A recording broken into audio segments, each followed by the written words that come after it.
Nang dahil sa ginawang pagtanggal ni Romel Marbil sa mga security officer ng pangalawang Pangulo, mga ka-PL, hindi po napigilan ni Attorney Harry Roque na magbigay ng pahayag na may halong pangamba, mga ka-PL, para po kay Vice President Sara Duterte.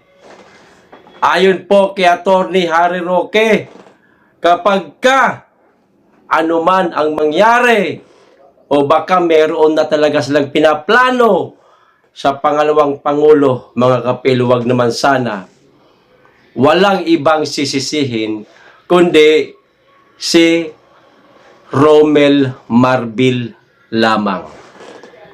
Direkta pong pinaparatangan ni Attorney Harry Roque, mga ka-PL, si Romel Marbil. O ito ho ang video, panoorin po natin.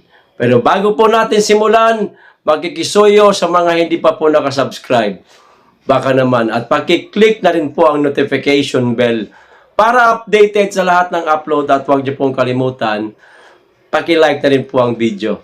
Maraming salamat, makikisuyo lang po. Kaya, mga kababayan, hindi man natin kayang gawin na protektahan ang ating pangalawang Pangulo dahil unang-una, hindi naman tayo government, hindi naman tayo otoridad. Ayan. Ipakita na lang po natin ang ating suporta sa pangalawang Pangulo. Katulad nitong sinasabi ni Attorney Harry Roque, mga kababayan, ipalaganap ho natin. Tama nga naman. Kung sakasakaling may mangyari sa pangalawang Pangulo, tinanggalan ng security officer. Walang ibang sisisihin, kundi si Marbil. Ipakalat po natin ito, mga kababayan, para kung sakasakaling meron man silang pinaplanong masama sa ating pangalawang Pangulo, maudlot. Magkaroon sila ng takot na, ops, teka, nasa isip na ng mga taga-suporta ng pangalawang Pangulo na ipagurgur natin siya. Mapigilan po yung kanilang masamang plano. Di ba tama itong sinasabi ni Attorney Harry Roque? Ito na ho yung video. Panoorin na po natin. That's on, I am on the record as saying, pag minangyari kay BP Sara, suspect si Marbil. Ako malinaw. Baka may plano sila laban kay BP Sara. At laban sa lahat sa amin na tinanggalan ng security. Kaya nga po, pag minangyari sa amin, ang unang suspect po dyan, yung mga nagtanggal na aming mga tao na nagbibigay ng seguridad. Di ba obvious naman yun? Alam mo, gaya ng aking sinabi, ang seguridad, kapag hindi mo pinagkakatiwalaan ng nagbibigay ng seguridad, wala ka rin seguridad. So, ang importante, hindi lang merong tao na nagtalaga na magbantay sa'yo, kung hindi, mas importante na pinagkakatiwalaan mo yung mga taong nagbabantay sa'yo. Yung paunang salita ni VP Sara, attorney, wala nang wala nang PNP chief, wala nang general, diretso na open letter to Romel Marbil. Romel, tapos kama agad, diretso na. Kumbaga makikita natin na galit na galit itong pangalawang Pangulo sa pangyayari at tila nawawalan na rin siya ng respeto dito sa PNP chief.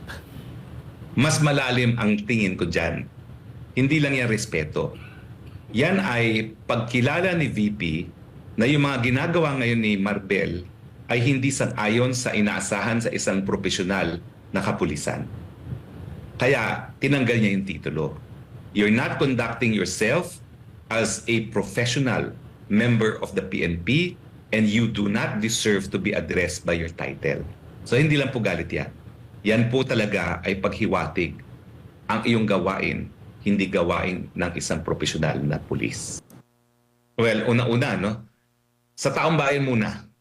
Sa taong bayan muna, yan ay magiging dahilan para talagang lalo pang mabawasan ang tiwala sa kapulisan. Na nakakalungkot dahil nung panahon naman ng ama ni Vice President Duterte, Kaya nga siya dinadawit ngayon sa so-called extralegal killings at dinidemanda sa ICC kasi talagang pinanindigan niya ang mga pulis.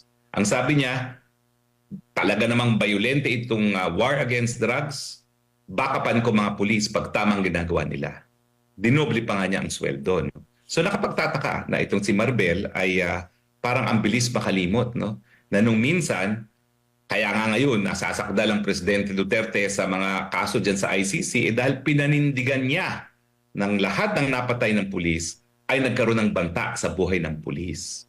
Now, sa taong bayan, kung ang buhay ng Vice President na pinakamataas na mandato ang nakuha sa huling eleksyon ay hindi mabigyan proteksyon ng kapulisan, paano pa kaya yung ordinaryong mamamayan? Meron pa ba silang aasahan na mabibigyan sila ng proteksyon para sa kanilang mga buhay? No? At syempre, sa hanay ng mga pulis, hindi nila maintindihan kung paano magagawa ito ng kanilang hepe. Samantala ngayon, pinagbabayaran ng ama ni Vice President yung paninindigan niya na suportado niya ang kapulisan, maski siya pa ay mapakulong.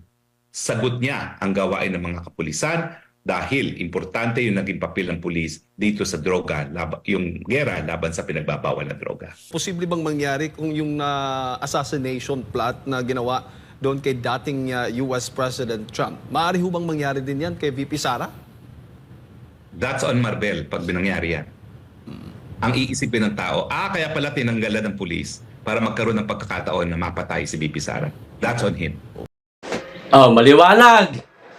Mga kababayan, di ba ga, sakto ang pag-aanalisa ni Atty. Harry Roque na baka nga naman, yan talaga ang plano nila. Bakit mo tatanggalan ng security officer ang pangalawang pangulo, pangalawa sa may pinakamataas na kapangyarihan o tungkulin sa ating bansa? Sino ka, Marbel? Ang lakas ng loob mo. Natanggalan ng security officer ang pangalawang pangulo. Tila hindi ka tumatanaw ng utang ng loob sa dating Pangulong Rodrigo Duterte na pinaganda ang buhay ninyong mga kapulisan. Dinagdagan, dinoble ang sweldo ninyo. Na sa aking palagay lang, hindi pa nagagawa sa kasalukuyang administrasyon. Kung hindi ako nagkakamali, merong nagpasa ng resolusyon para dagdag benepisyo sana para sa mga kapulisan, imbis na aprubahan ni Dayunyor, abay, veneto pa. Binasura. Nasaan ang pagbibigay niya ng importansya sa inyo? Hindi ko naman sinasabing binababoy niya kayo. Pero palagay ko, hindi magagawa ng resolusyon kung hindi ikabubuti para sa mga kapulisan. Pero bakit veneto ni Dayunyor? Samantalang yung nakaraang administrasyon Duterte, niyakap niya kayong lahat. Sagot niya kayong lahat. Siya bahala sa inyo. Basta sundin nyo lang ang kanyang war on drugs ay maipatupad sa bansa para wag lumaganap ang illegal na droga sa bansa. Pero anong ginagawa ninyo ngayon sa mga Duterte? Hindi naman ibig sabihin humihingi sila ng kapalit sa mga naging gawa nila o naitulong nila sa inyo. Hindi ganon.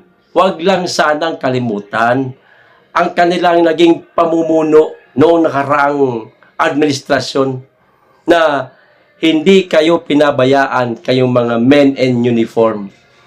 Isa kayo sa mga pinakamahal ng dating Pangulo. Tapos ito ang ginagawa ninyo ngayon sa kanyang anak na pangalawang Pangulo ng bansa. Di hamak na mas mataas ang mandato niya noong nakaraang halalan kaysa sa kasalukuyang Pangulo. 32 mahigit, 31 lamang daw. 31 daw eh. Eh sabi ni Atty. Glenn Chong, smartmatic man daw yan. Ibig sabihin, wala pa sa 31. O baka nasa 20 lang yan, o 29, ganon. Sir, tatandaan po namin ang sinabi ni Atty. Harry Roque na kapag ka merong masamang nangyari sa pangalawang Pangulo, ikaw ang maaaring pangunahing sospek ng taong bayan. Hanggang dito lang. Maraming salamat. Mag-iingat kayong lagi at higit sa lahat, mahalin po natin ang Pilipinas. Be blessed.